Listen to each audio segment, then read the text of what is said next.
Today in Ham Radio Q&A, I open the mailbag and answer your questions, so please keep watching for more.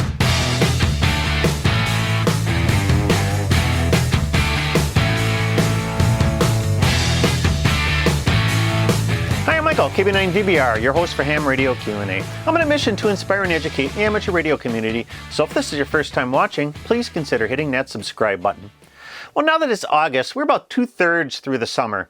I know the lack of summertime events and festivals this year has really put a drag on the summertime fun, but I also find it pretty amazing how busy and full our state and county parks have been. I usually prefer the more rustic and primitive campsites, and those even are filling up just about every weekend too.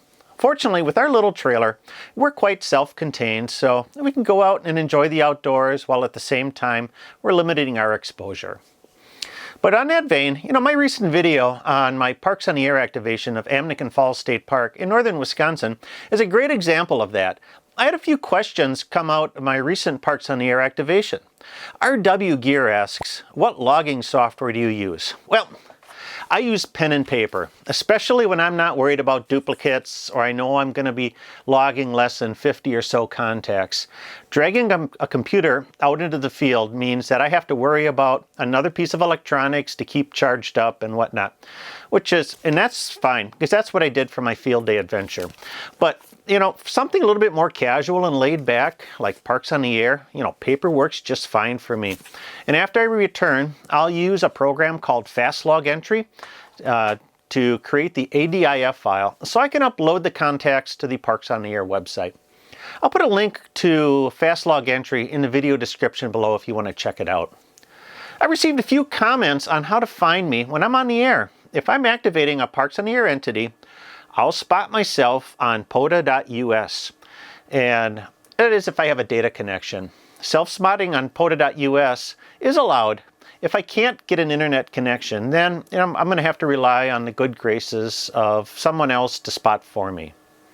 Moving on, Old Preach has some suggestions on improving the audio of the FT891. For those that use the FT891, it's a great radio. I use one for POTA. Here's a few tips for nicer experience. Set the width to 2700, shift to -160, and the contour to 130. Oh, external speaker for sure. Well, thanks for those audio tips. I'm working on a solution so I can directly record my audio into the camera and use headphones at the same time. I prefer headphones over an external speaker, but it makes recording difficult. When recording outdoors, typically what I'll do is I've got a short shotgun microphone that I place on the camera, and this gives me a lot more directional audio pickup. My preferred microphone for that is the Shure Lens Hopper VP83, and it does a really good job at eliminating background noise. It's got a little low-cut filter on here so you don't get that wind and rumble, and it's 10 times better than using whatever microphone is built into your camera. But I'm working on a more detailed audio production video because I know a lot of you are making your own videos now, which is really great. But improving and refining your audio quality is the best way to keep people watching your videos longer. Moving on. In my video on monitoring severe weather, I got a lot of tips and suggestions for apps and other tools to track the weather out in the field. The most basic came from Michael. I use AM radio for lightning just by listening for the spikes and how loud they are. And that's totally old school. AM broadcasts are really prone to atmospheric noise, so listening to the static on an open channel is a good indicator of lightning strikes. You'll hear the lightning on 80 and 40 meter bands also, but due to propagation, that static or lightning may be further out from you than what you're going to hear on the AM broadcast band. Other weather apps that were suggested were, let's see, I got a couple votes for My Radar, also Storm Shield, Dark Sky, which is on iOS, and the WeatherBug and AccuWeather apps. I haven't tested any of these apps out, so you're going to have to try them out for yourself. Out in the field, it's important to not totally rely on your technology, but also have an understanding of how weather systems operate. Williams says, one thing people need to use is how to read weather. Changes in weather like stratus clouds or the cumulonimbus, etc. Having a small book on the subject can improve your knowing as what may be coming. And you bring up a really good point. There are countless signs that you can watch for in weather trends. A field guide on the subject will give you a good foundation. The ability to watch the clouds is important. Taking a Skywarn Weather Spotter class is a great start for that. Then you'll know when you see a towering cumulus cloud grow that there's convection and a chance for severe weather. You'll also be able to spot more telling forms of weather activity like frontal boundaries and dry lines. Even noticing a sudden and strong wind shift is an important indicator that strong or severe weather is imminent. So watching the sky is just as important as watching your technology. I received a few questions on my video about setting up the Yaesu FT891 for digital operation. Brent Tree asks, now to go back to a single sideband phone, do I need to change the settings back? And the answer is no, you don't. One nice thing about the FT891 is that it remembers the settings for each of the modes. So if you make adjustments or changes to the data mode, then switching back to single sideband, the radio is going to retain the data settings and switch to your previous sideband settings. I also need to make a correction, as there was an error in the video. As Damien says, you got it the wrong way around when configuring and explaining COM ports.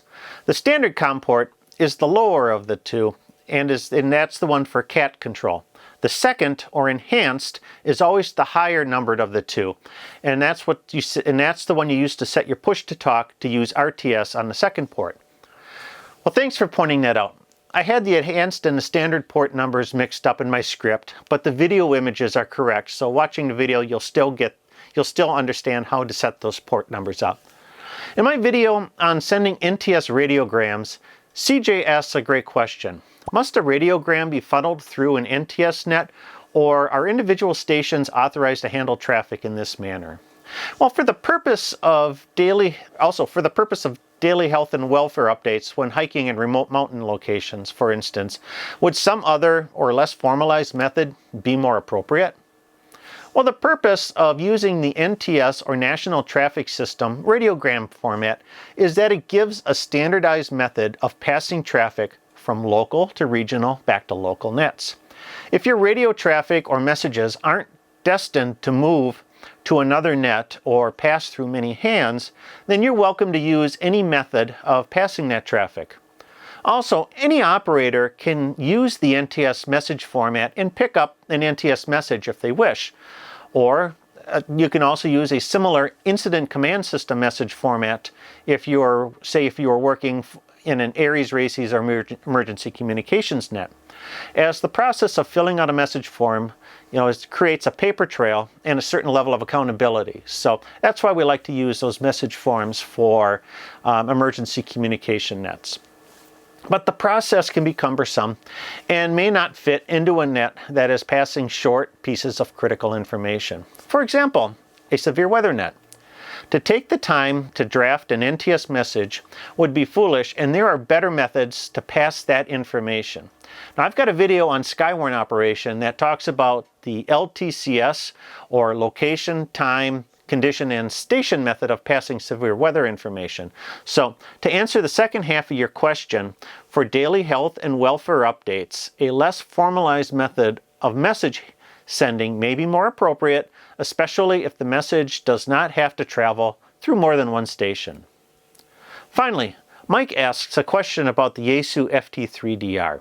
I'm about to purchase this radio. I was wondering, since you've had this radio for about a year now, what mods or accessories you'd recommend for this radio? Well, I think the number one accessory is the drop-in charger, like the one I have on my desk here. It charges the radio a lot faster. And also, with the drop-in charger, you can use the power transformer that came with the radio, so you don't have to purchase a second transformer. Next would be the spare battery, and the third item would be a speaker microphone. I use the standard speaker mic and not the one with the built-in camera. After that, an aftermarket antenna is a nice add-on, but I don't think it's really essential. There's so many choices with antennas, I don't have a particular recommendation, but I am playing around with a couple, so I may have a video on that soon. Just stay tuned.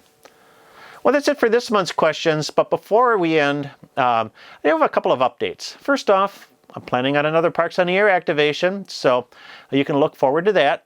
I got a product review coming up, so watch for that. And also, my portable HF kit's been has had some changes in the last year, so I think I'm going to do an update on that so you can see what I'm taking into the field. But for more articles and information, be sure to check out my blog at www.jpol-antenna.com. Your support of this channel drives the production of future videos, so if you like this video, give me that big thumbs up, and also check out some of the other videos suggested right along here. And don't forget to hit that subscribe button. Pressing subscribe and the bell notification is the best way to be informed when a future video is released. Well, that's it for this time. I'm Michael, KB9DBR. Have a great day, and 73.